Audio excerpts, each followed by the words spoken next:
안녕하십니까. 하우패스에서 1차 부동산 학 원론하고요, 2차 감정평가 이론 강의하고 있는 최명근 평가사입니다.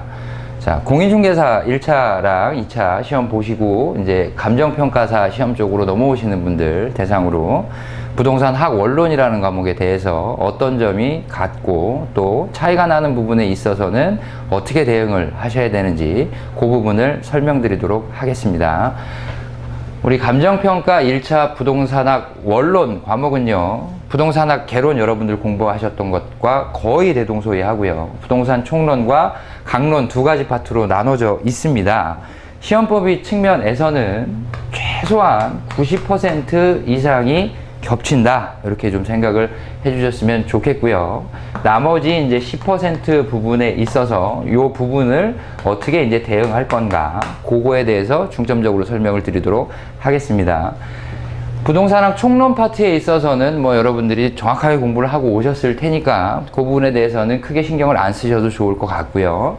부동산학 강론 측면에 있어서는 요 경제 쪽이랑 그 다음에 이제 중개, 그 다음에 부동산 권리 분석 파트, 부동산 감정평가, 이 파트가 이제 좀 문제가 된다기보다는 조금 차이점이 있어요. 부동산 경제 파트 부분 같은 경우는 여러분들이 이제 공부를 하셨던 부동산 경제 측의 내용이 훨씬 더 많다. 그래서 이쪽은 전혀 걱정을 안 하셔도 된다. 왜? 우리는 감정평가사 1차 시험에 부동산이 아니라 경제학 원론이 있기 때문에 이쪽에서 다루는 부분 자체가 굉장히 난이도가 떨어지는 문제이기 때문에 여러분들이 공부하셨던 것들로 충분히 이제 커버를 하실 수가 있는 부분이고요. 부동산 중개는 감정평가사 시험 공부할 때는 거의 하지 않습니다. 근데 여러분들 하고 오셨기 때문에 여기서도 남들보다 훨씬 더 차별화를 둬서 손쉽게 득점할 수 있는 부분이다, 이렇게 말씀을 드리고 싶고요. 권리 분석은 예전에 출제가 되지 않았지만 개론에서는요, 원론에서는 우리 감정평가사 시험 1차에서는 출제가 되어 있는 부분이기 때문에 이 부분에 대해서 이제 범위가 좀 넘치는 부분에 대한 준비가 좀 필요할 거고요. 부동산 감정평가 파트 같은 경우는 개론, 부동산 학개론을 준비하시는 분들 같은 경우는 내용이 많기 때문에 이렇게 단연간 빈출된 문제만 좀 맞추고 가겠다, 이런 식으로 이제 전략적으로 수업 계획을 짜가지고 접근하시는 분들이 대다수였죠. 하지만 우리 감정평가사 시험 2차에서는 부동산뿐만이 아니라 감정평가 실무나 이론에 대한 과목 두 과목이 있기 때문에 그 과목을 나중에 연계해서 공부를 하시려면 1차 시험을 공부하실 때부터 부동산 감정평가 파트에 있어서는 어떤 체계와 개념을 중심적으로 공부를 할 필요가 있다. 그래서 이 부분 같은 경우도 조금 대응을 하셔야 된다, 준비를 하셔야 된다.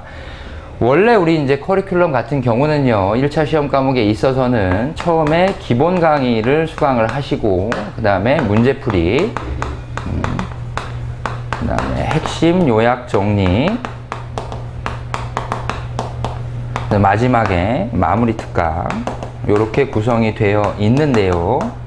여러분들 같은 경우는 이 기본 강의와 문제풀이 이쪽은 들으실 필요가 전혀 없겠죠. 그리고 좀 아까 말씀드렸던 차이가 나는 부분에 있어서는 핵심 요약 정리와 마무리 특강에서 충분히 설명을 드리고 그간 이렇게 공부를 해오셨는데 요 파트에 있어서는 이런 것들이 필요하다라는 쪽으로 한 번에 다 모아서 체계적으로 강의를 해드릴 상품이 준비되어 있으니까요. 걱정 많이 하지 마시고요. 이왕 자격증 공부를 하기로 결심을 하셨다면 공인중개사 자격증 취득을